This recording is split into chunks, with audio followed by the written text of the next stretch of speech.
Good morning, students. Welcome to the online session of 2020-21. Here I am going to start second chapter of class 9th chemistry, that is matter around us pure. Before this chapter we have done first chapter, that is matter around us or matter in our surrounding, where we have classified matter on the basis of their physical property, that is solid, liquid and gas. But here in this chapter we have classification of matter on the basis of their chemical properties. So chemically they are classified into two, that is pure substance and impure substance. After knowing about the matter, that most of the substance which is present in our surrounding, they are called to be as matter. Here one question arises that whether the matter is pure or not. So we should know that what do you mean by pure substance and impure substance. So pure substance can be defined as it is a substance which is made up of only one kind of atom and where the constituents are same and which have the same chemical nature. Whatever the constituent present in the pure substance, they have same chemical nature, that is called to be as pure substance. Classification of pure substance. Pure substance are classified into two, that is element and compound. But before doing the explanation of element and compound, we should know about the impure substance. What do you mean by impure substance? So impure substance, it is a substance which is made up of different kind of atom, and these atoms should not have the same chemical property. They have different composition throughout the substance, that is called as impure substance. Here we have classification of impure substance. First we will do the classification of impure substance, then we will have classification of pure substance. Impure substance are classified as mixture. Mixture is what? Mixture, it is a combination of two or more than two component in any proportion. Whenever we are talking about the mixture, here the proportion is not fixed.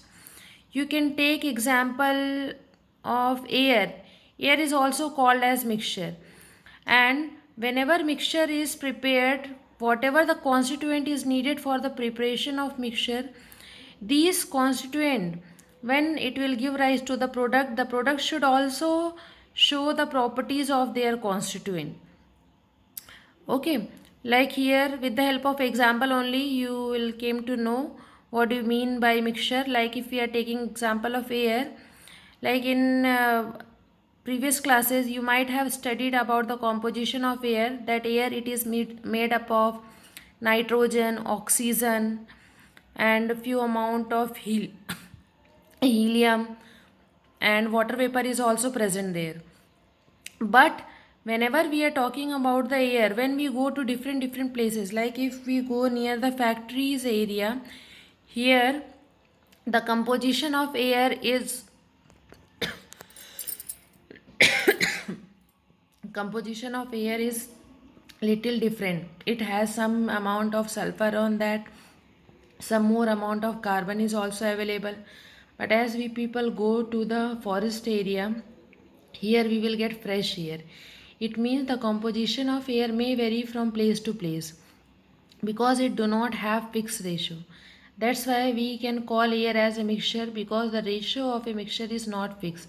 It depends on the place where we people are going. That's why air is called as mixture, and air do not have any formula because air do not have fixed composition. Now mixture is also classified into two, that is heterogeneous mixture and homogeneous mixture. Heterogeneous mixture, it is a mixture in which two or more substance mix with each other, and here the composition of this one is not uniform. It means here they do not mix with each other completely and we can separate it by any method. But if we are talking about the homogeneous mixture mix with each other very completely and it would be very difficult to separate the homogeneous mixture, and by seeing only we cannot say that what type of constituent are present on the homogeneous mixture. For heterogeneous mixture, we can take example of sand and marble. If we need to mix sand and marble, then we can easily separate these sand and marble.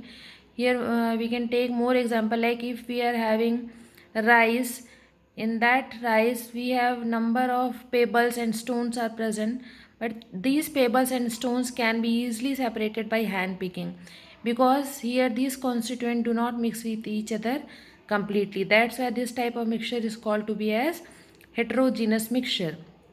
But for the homogeneous mixture, here two substances mix with each other completely, and we cannot say that what type of constituent are present on that. Like if we are mixing sugar, water, salt, lemon juice, then by seeing only we cannot say that what are the substance present on that, because on mixing they look uniform with each other, and all the substance which are present, they just classify or they just mix with each other completely.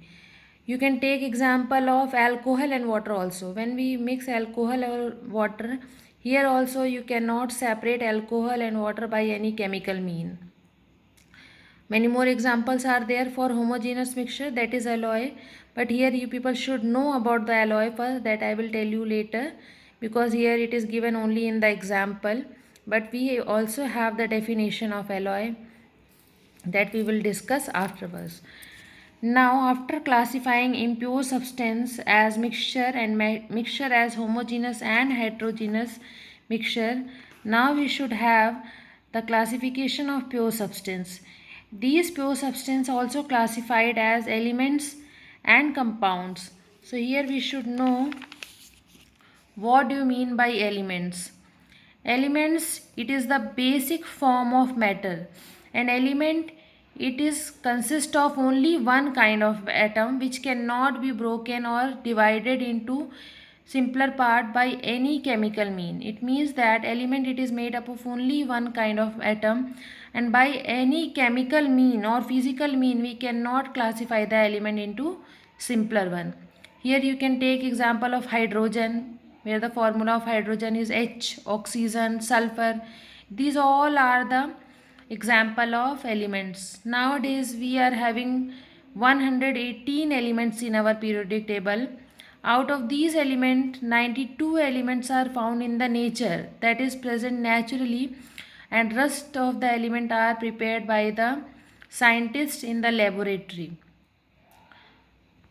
Now, on the basis of the physical property or the characteristics property shown by the elements, they are classified into three, that is metal, non-metal and metalloids. These are the classification of element. Like we know that we have this much number of element, like 118 elements. So all these elements are not going to show same property with one another. They are different from one another, or on the basis of the difference, physical difference with one another, they are classified into three, that is metal, non-metal and metalloid.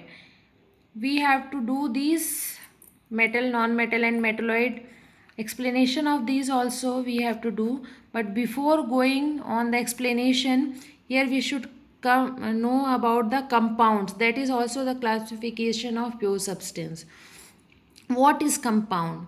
Compound, it is a substance which has been found by chemical or formed by chemical combination of two or more element in definite proportion. Means compounds are made up of combination of two or more element by chemical mean, because by physical mean we cannot prepare compound.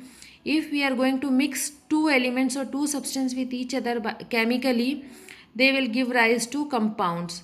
Second thing, that compound is always formed when the ratio of the constituent is fixed.